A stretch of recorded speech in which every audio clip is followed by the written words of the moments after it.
चलिए सब लोग ध्यान देंगे, एकदम कोई लिखिएगा नहीं, ठीक है बेटा, लिखिएगा बाद में और पहले समझिए, ठीक है। पहले समझिए, यहाँ पे हम लोग के पढ़ने का मुख्य मकसद क्या है, पहले तो सवाल आना चाहिए करने, ठीक है। उसके बाद क्या है, उसके बाद तेज आना चाहिए, ठीक है ना। पहले सवाल करने आना चाहिए, मतलब सही करने आना चाहिए, उसके बाद तेज आना चाहिए, ठीक है। दोनों चीज हम लोग करने वाले हैं। तो पहले कंसेप्ट को समझेंगे, उसके बाद जो है ट्रिक भी समझेंगे, ठीक है। तो बहुत ध्यान समझो बेटा। देखिए सवाल क्या लिखा है कि पक्षियों की एक झुंड के 1/4 पक्षी नदी के किनारे पर हैं तथा झुंड के 1/5 भाग के पक्षी अपने घोंसले में हैं। बाकी बचे 22 पक्षी भोजन की तलाश में घूम रहे हैं। घोंसले में कितने पक्षी हैं? ये सब लोग सवाल पढ़ लिए ना। अब देखिए बेटा समझिए, पहले इसको यहाँ पे ये समझिए कि 1/4 का मतलब क्या है, 1/5 का मतलब क्या है। मान लीजिए देखो बेटा, इस क्लास में 20 बच्चे, कितने बच्चे हैं? 20 बच्चे। इस क्लास में मान लीजिए 20 बच्चे हैं। तो अगर हमें कहें कि 1/4, अरे बेटा मत लिखिए, यहाँ ध्यान दीजिए। मैं कहूँगा 20 में 1/4 बच्चे कितने होंगे, तो क्या करेंगे, 1/4 से क्या करते हैं, इसमें गुणा करते हैं। 4 का 4 से बचे 20, तो 20 का 1/4 होगा 5। कितना होगा? 5। यानी कि 5 बच्चों को कहा जा रहा है। कोई कहे मान लीजिए 20 बच्चे हैं क्लास में, कोई कहे इसका 1/5, ये बेटा बात नहीं। तो क्या होगा, 5 का 5, 5 14 20, 4 ना। तो 20 का 1/5 कितना हो गया? 4। 20 का 1/10 कितना होगा? 20 का 1/10 कितना होगा? 2 बच्चे। तो 20 का 2.5 माने 2 बच्चे, 20 का 1/10 माने 2 बच्चे, ठीक है। कोई कहे कि 20 के 1/10 बच्चे कितने होंगे? 2 बच्चे होंगे। बात समझ में नहीं समझ में रही है? तो क्या करना है, उससे उसको मल्टीप्लाई करना है। तो ये तो मैं समझने के लिए बता रहा हूं। अब ये सवाल में लोग आते हैं, ठीक है। हमें बेटा ये पता है कि पक्षी के झुंड में कितनी पक्षियां हैं? नहीं, ये पता नहीं, ठीक है। और जब तक ये पता नहीं होगी हम ये नहीं बता पाएंगे। मान लीजिए बेटा मान जाओ, हम ये नहीं बता पाएंगे कि कौन कहाँ गया है, कौन क्या कर रहा है, ठीक है ना। मतलब पक्षियों के बारे में बात करेंगे, ठीक है।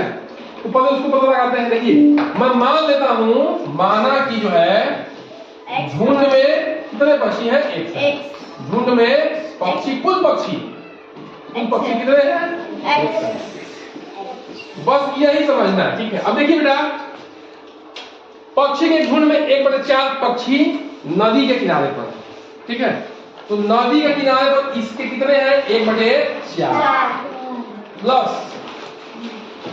झुंड के 1/5 भाग पक्षी घोंसले में है। इसका 1/5 भाग कहां पे है? घोंसले में, ठीक है ना। बाकी 22 पक्षी कहां गए हैं? भोजन की तलाश कर रहे हैं, भोजन ला रहे हैं, दाना चुग के ला रहे हैं। बेटा सूची यहां देख लो, तो 22 पक्षी भोजन की तलाश में गए हैं, घूम रहे हैं। घोंसले में कितने पक्षी? ठीक है, पक्षियों के झुंड नदी किनारे झुंड में 1/5 भाग घोंसले में, 1/5 भाग घोंसले में कितना है? ठीक है। तो देखो बेटा, कुछ कहां है? कुछ नदी किनारे हैं, कुछ घोंसले में है, कुछ दाना चुगने गए हैं, ठीक ना। यही तो कितने हैं? यही तो एक्स है कि नहीं है? कुल यही तो है जी। तीनों को जोड़ देंगे तो यही तो कुल है। कुल हमने एक्स माना कि नहीं माना है? बोलिए बेटा। देखिए गणित की खूबसूरती देखिए, आपको पता नहीं है लेकिन हम निकालेंगे पक्षी कितने हैं, ठीक है। पक्षी कुछ घूम रहे हैं, कुछ किनारे पे, नदी किनारे पे है, कुछ घोंसले में है। जो जोड़े हैं, अब माना कितना हमने? एक्स माना है। एक्स का ही इतने भाग जो है घोंसले में नदी किनारे हैं, तो इन तीनों को जोड़ेंगे तो एक्स ही ना आएगा। ये क्यों आएगा एक्स बेटा?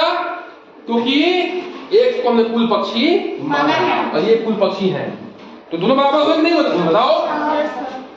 अब क्या करेंगे बेटा कि एक्स वाले टर्म को एक तरफ लाओ और जो नंबर वाले हैं उसको एक तरफ लाओ, ठीक है। चलिए देखते हैं।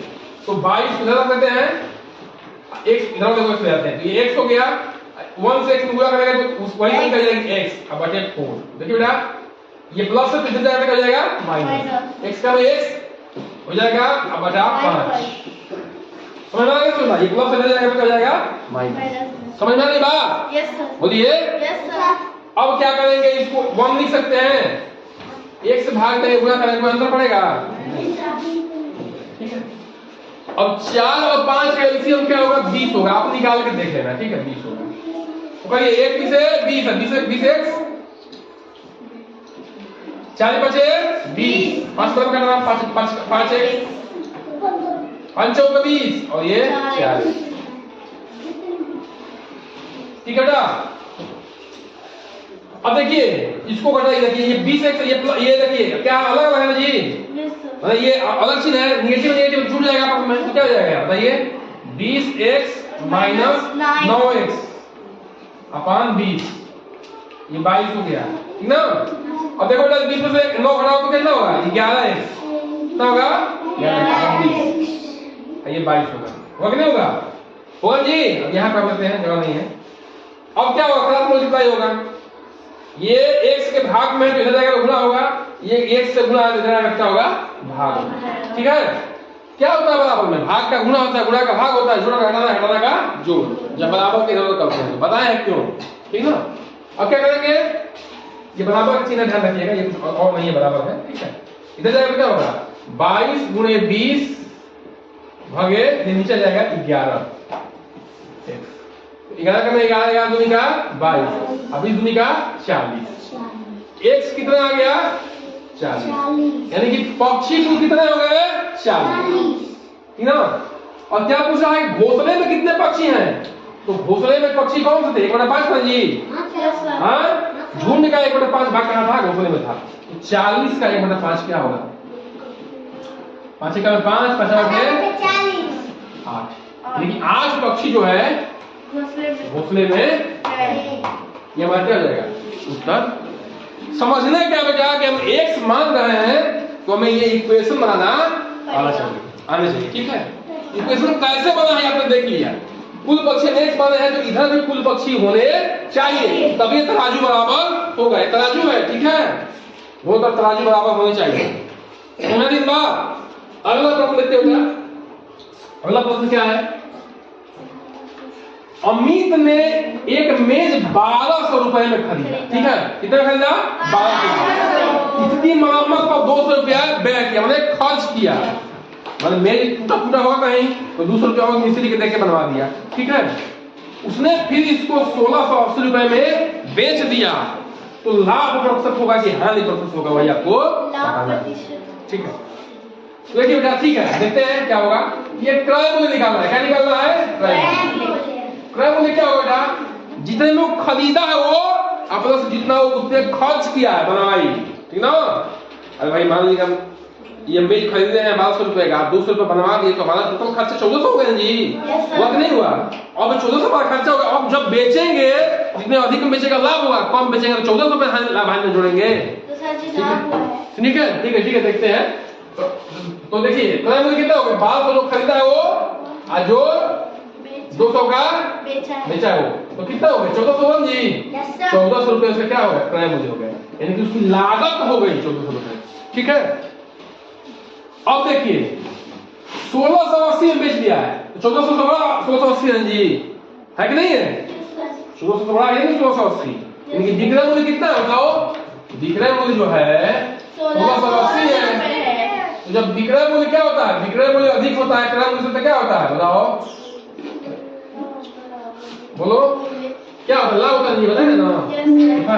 जब विक्रय मूल्य अधिक होगा क्रय मूल्य से तो क्या होगा? लाभ होगा, नहीं होगा? लाभ होगा जी। तो लाभ कितना हो जाएगा? 1680 में से 1400 माइनस, हाँ 1400 माइनस कर दो तो कितना हो जाएगा बताओ? 280 होगा नहीं होगा? घटाओ, ऐसे घटा तो छूटते घटाते हो।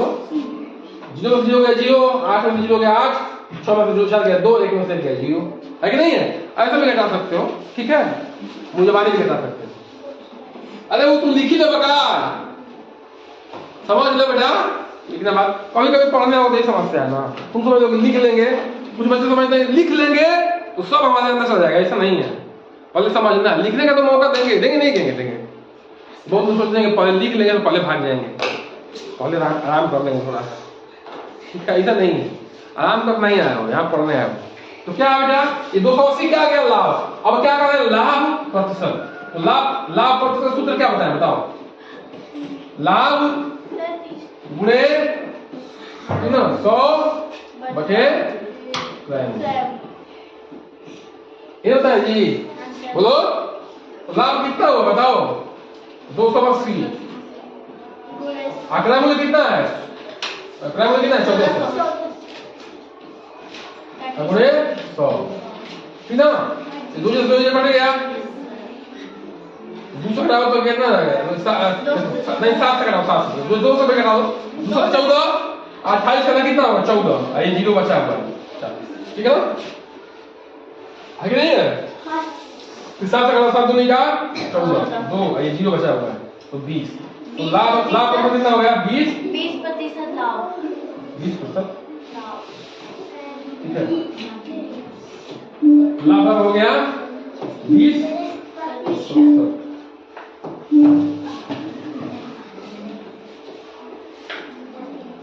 अब कहोगे सर तेज कैसे करना है? देखो बेटा तेज कैसे किया था, मैं बताऊं ट्रिक कैसे किया था। बहुत लोग इसी में बच्चे थे जो पहले ही जोड़ लेते थे, सर ये 1400 रुपया होगा प्राइमरी, ठीक है? तो इसको हमने लिखा तो इतना समय लगा, इसको लिखने की जरूरत नहीं है, आधा कैलकुलेशन दिमाग में करना है, ठीक है? वहीं पे 1400 रुपया क्या हो गया?